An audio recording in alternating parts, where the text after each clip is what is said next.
শাশ্বত ভারত সংঘ শ্রীরামকৃষ্ণ শারদাশ্রম কাষ্টসাংরা দক্ষিণপাড়া আমতা হাওড়া পশ্চিমবঙ্গ সূচক 7,11,401 থেকে আমি পরিব্রাজক স্বামী সত্যস্বরূপানন্দ বলছি। আমাদের চলভাস সংখ্যা 78, 72, 49, 77।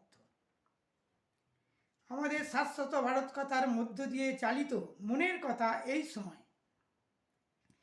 আজকের বিষয় পরিবেশনিষ্ঠ নারী প্রসঙ্গ, অর্থাৎ পরিবেশনিষ্ঠ নারীবাদ প্রসঙ্গ।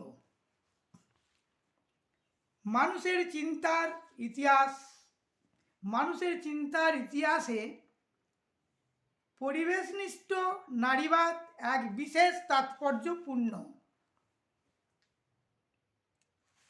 নারীবাদী চিন্তায় বরাবরই একটি কাল্পনিক অবস্থার প্রসঙ্গ আসে, যেখানে নারীরা একসাথে শান্তিতে থাকবে ও তাদের সাথে প্রকৃতির এক নিবিড় সম্পর্ক থাকবে।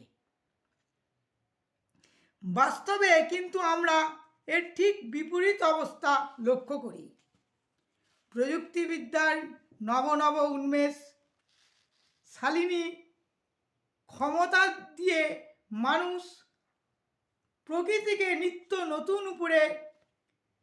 নিত্য নতুন উপায়ে বশীভূত করে কত প্রজাতি প্রাণী বিলুপ্ত হয়ে যাচ্ছে বা গেছে, কত জনগোষ্ঠী অবলুপ্তির পথে। সারা পৃথিবীতে বর্জ্য পদার্থের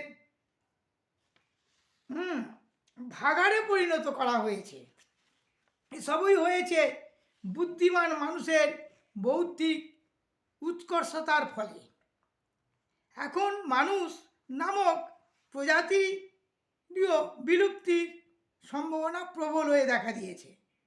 পরিবেশনিষ্ঠ নারীবাদীর মতে এটি মোটেই কাকতালীয় নয় যে পৃথিবী পুরুষের দ্বারা চালিত। নারী হিসাবে তাঁদের যেমন এই দীর্ঘ প্রচলিত প্রভুত্বের হাত থেকে বাঁচার ইচ্ছা আছে, তেমনি অন্য প্রাণী বা তাদের মধ্যে পুরুষরাও পড়েন। মতে তাদেরও একটি সুন্দর সুস্থ দূষণমুক্ত পৃথিবীতে বেঁচে থাকার ইচ্ছা আছে। কিন্তু নারীবাদী চিন্তার সাথে পরিবেশ চিন্তার সম্পর্ক আরও গভীর। লিঙ্গ বিচার এখানে গুরুত্বপূর্ণ এই কারণে যে নারীত্বের ধারণার মধ্যেই অপরের সাথে সম্পর্কিত হওয়া এমন একটি বিশেষ সম্পর্কের ধারণা নিহিত আছে, যে সেই সম্পর্কের নিরিখে মানুষের সাথে প্রকৃতির সম্বন্ধকে নিরূপণ করলে তা মানুষেরই জীবন ধারণের পক্ষে সহায়ক হবে।